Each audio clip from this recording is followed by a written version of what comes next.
Saloons in the Old West weren't just about drinking and playing cards. They were places with their own rules. And if you didn't follow them, you paid a high price. Not with a fine, not with jail, sometimes with your life. Bartenders carried guns. Gamblers watched every move at the table. And one wrong gesture could get you shot before you even finished your whiskey. These are 20 facts that could kill you in a saloon. Fact 1. You couldn't sit with your back to the door. In the Old West, sitting with your back to the entrance of a saloon was basically signing your death sentence. Seasoned gunfighters like Doc Holliday knew enemies could show up without warning. The rule was simple. Always face the door so you can see who's coming in. Wild Bill Hickok followed that rule his whole life. The guy was one of the most feared shooters in the West, survived shootouts, duels, and ambushes for years. But on August 26, in a saloon in Deadwood, the only open seat at the poker table had his back to the door. He hesitated, asked to switch seats, but no one gave it up. He sat down anyway. Minutes later, Jack McCall came in from behind and shot him in the head. The hand Hickok was holding became known as the dead man's hand. Aces and eights. Fact 2. You couldn't touch another man's hat. In the Old West, a hat wasn't just something to keep the sun off. It was part of who you were. Picking up, moving, or even touching a stranger's hat without permission was seen as an insult, as serious as getting slapped in the face in public. And we're not talking about a simple argument. There are real records of men who were killed for exactly that. It might sound like an overreaction by today's standards, but it makes sense once you understand the context. Back then, there wasn't a courthouse on every corner, and there weren't cops patrolling the streets. What a man truly had was his reputation. If someone disrespected you in front of others and you didn't respond, the message was clear. Anyone could do the same. So that gesture that seems silly was actually a direct test of authority. And in the West, tests like that usually ended badly. Fact 3. You couldn't refuse a round that was offered. In Old West saloons, when someone set a whiskey in front of you, you drank it. End of story. Refusing was like telling the guy to his face that he wasn't worth your company. In a place where a man's honor mattered more than money, that was basically an invitation to a fight. And we're not talking shoving matches. In towns like Dodge City, records from the time show that turning down a drink caused more trouble than cheating at poker. The rule was simple. Take the glass, keep the peace. Didn't matter if you were already drunk or if you didn't even like drinking. That sip was a silent agreement between two men. It was your way of saying you respected the people there. In a lawless territory, that small gesture could be the difference between walking out or being carried out. Fact 4. In the Old West, there was a rule nobody wrote down, but everybody followed. You didn't ask where someone came from or what their real name was. It wasn't in any law code. It was a silent agreement between men who knew that curiosity could cost you your life. Towns like Tombstone and Dodge City were full of people who'd left trouble behind. Civil War deserters, men running from arrest warrants, husbands who'd abandoned entire families. Everybody started over with a new name and a made-up story. Asking too many questions was the same as looking for a fight. Bartenders knew that better than anyone. They poured whiskey without making small talk, because they understood that at that bar, killers and preachers sat side by side. And silence was the only deal that kept everyone alive until the next day. Fact 5. In Old West saloons, accusing someone of cheating without showing proof, right then and there, could cost you your life. There was no argument and no second chance. The West's unwritten code gave the accused the right to respond with violence on the spot, in front of everyone, and nobody in the room would step in. If you were going to open your mouth and call someone a cheater, you'd better already have the hidden card in your hand or the loaded die ready to throw on the table. Because without solid evidence, your words became a deadly insult. A lot of men died not because they were wrong about the cheating, but because they spoke before they proved it. It was a brutal rule, but every gambler knew it before sitting down at a poker table. In the West, your tongue killed faster than a revolver. Fact 6. In Old West saloons, you could watch a card game with no problem. But if you got up and stood behind a player, looking at his cards, things changed fast. Even if you didn't say a word, everyone assumed you were feeding information to someone at the table. At faro tables, which were some of the most popular back then, the floor had specific markings showing where spectators could stand. All it took was one step outside that spot for the dealer to stop everything. The game would freeze right away, and every eye in the room would turn to you. In that silence, you had seconds to explain yourself. And depending on who was playing, a bad explanation could cost you a whole lot more than just getting kicked out of the saloon. Fact 7. In the Old West, how long a horse stayed tied up to a hitching post could cause trouble for its owner. A lot of towns had rules about it. If the animal spent too long standing in the sun without water, the sheriff could fine the guy or even lock him up. But the detail most people don't know is something else. Sheriffs themselves used the horses tied up out front of saloons as a kind of thermometer for what was going on inside.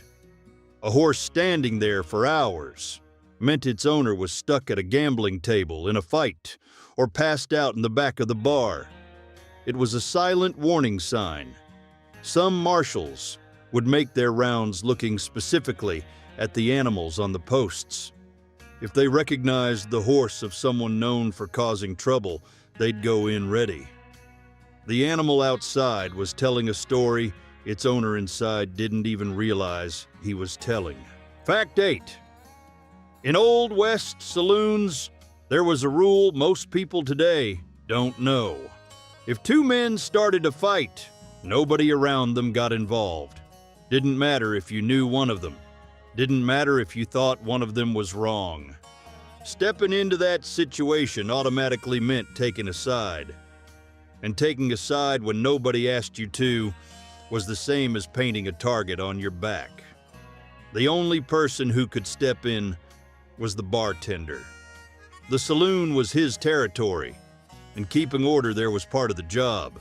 Everyone else just backed off, ordered another drink, and waited for it to play out before making any move.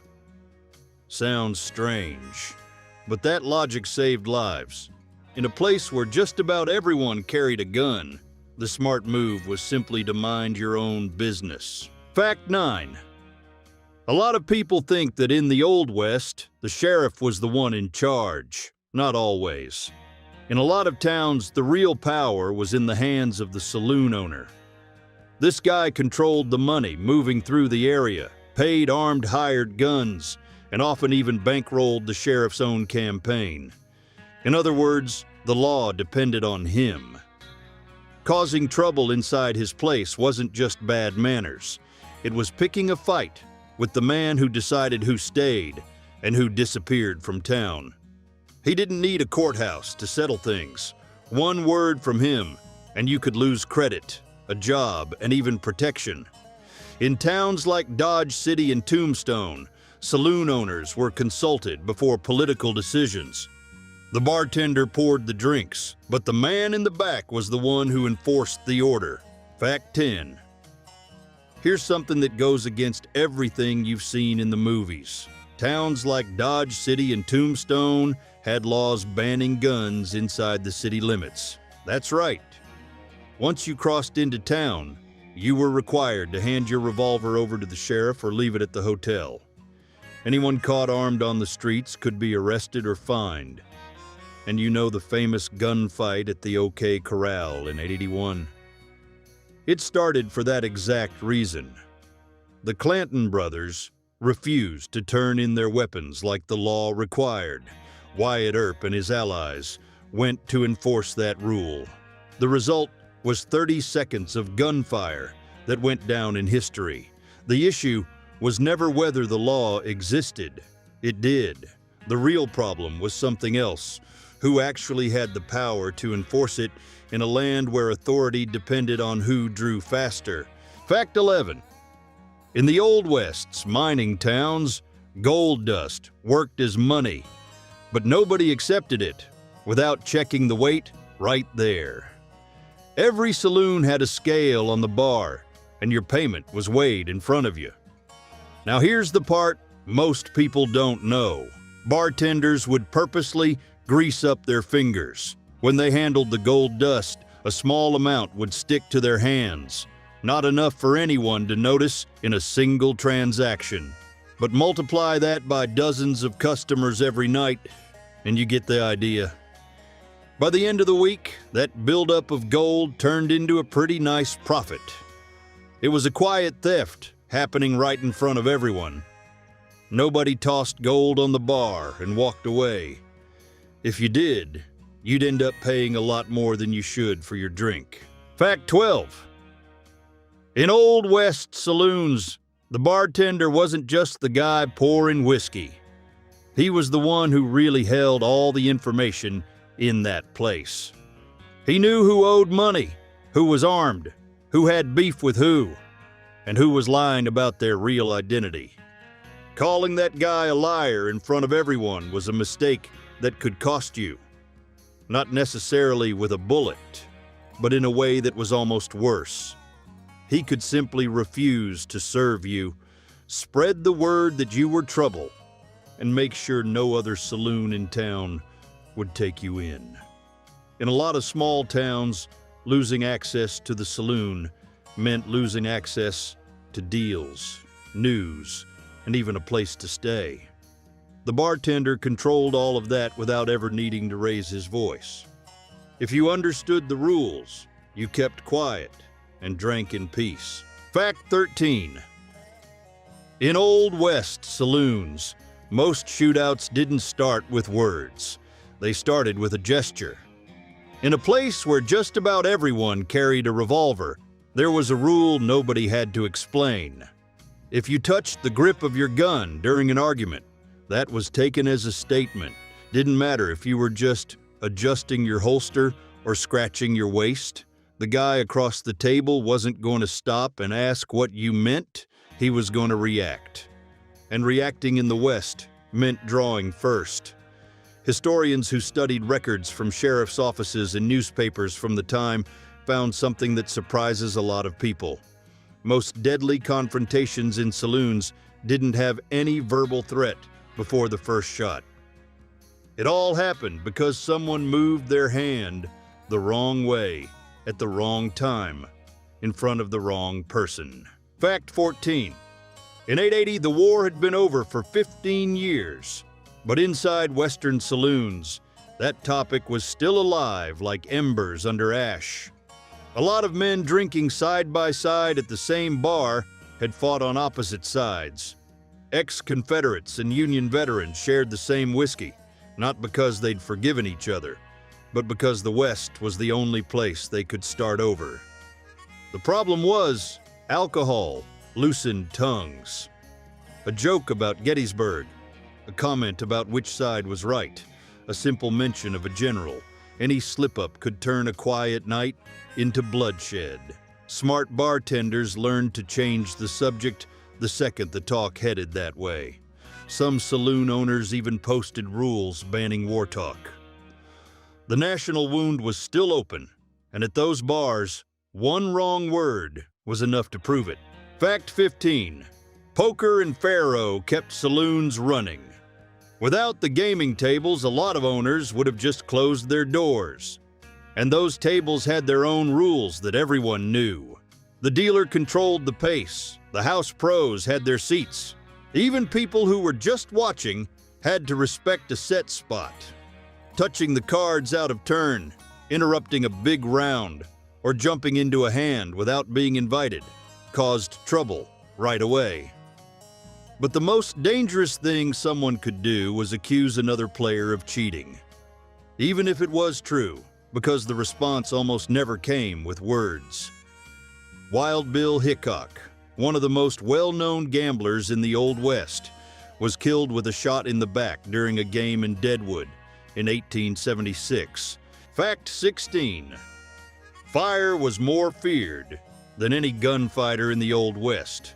Whole towns were built out of dry wood, and one careless mistake could wipe a community off the map in minutes. That's why a lot of saloons had a guy at the door with one job: make sure no open flame came into the place. Torches and open oil lamps were turned away without debate. Only closed lanterns were allowed, and there was a good reason for all that fear. The Great Chicago Fire in 1881 destroyed more than 17,000 structures and left 100,000 people homeless. That shook the whole country. Now, imagine Western towns where just about everything was made of wood and there was no fire department. A saloon catching fire could take the whole block with it in minutes. Prevention wasn't being picky. It was survival. Fact 17.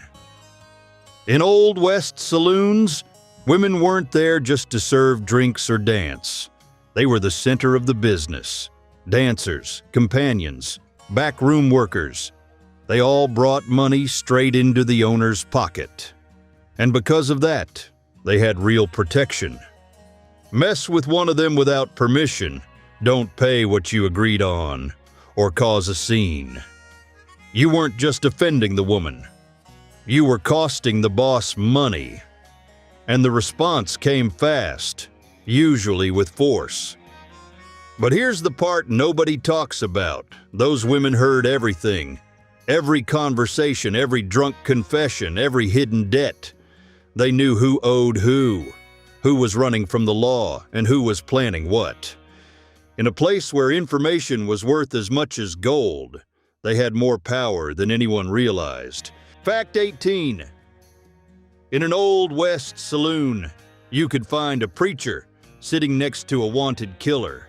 Cowboys, miners, professional gamblers, sheriffs, and fugitives shared the same bar. And you know what kept that from turning into a bloodbath every night? A rule nobody had to write down: mind your own business. Staring down a stranger was the same as asking for a fight. Asking what was going on at a card table could cost you. Jumping into a conversation without being invited, that was already reason enough for someone to draw a gun. There was no courthouse in there. Justice was immediate. The guy who lasted the longest in a saloon wasn't the toughest or the fastest on the trigger. It was the one who knew when to stay quiet, look at his own glass, and act like he didn't see anything. Fact 19. Inside an Old West saloon, there was a rule nobody had to explain twice. If you jumped up and ran out the door, you'd just created a serious problem. Everyone inside took that as a sign of danger. Maybe an ambush, maybe the law showing up, maybe someone about to start shooting. In seconds, hands went to holsters, and men took cover behind tables and the bar. A simple guy who just remembered he'd left his horse untied could end up getting shot in the back before anyone even understood what happened. So the rule was clear. You walked, always, even if you were in a hurry, even if you were scared to death. How fast you moved told everyone in there what your intention was. Fact 20. Skipping out on a tab in an Old West saloon wasn't just shameless. It was risking your life. With no bank, no judge, no working court system, the bar owner had one option: handle it right then and there. Men were followed, cornered, and in extreme cases, killed over debts worth just pennies. Not because of the amount, because of the principle. In a place where a written contract didn't mean anything, your word was everything. and breaking your word had a physical, immediate consequence. A lot of people think the danger of the Old West was in the famous shootouts, but most men who died back then didn't fall in a duel. They died for not understanding the rules of the place they were in. You could survive a whole night in a saloon. You just had to pay the bill, walk slowly to the door, and keep your hands away from your holster.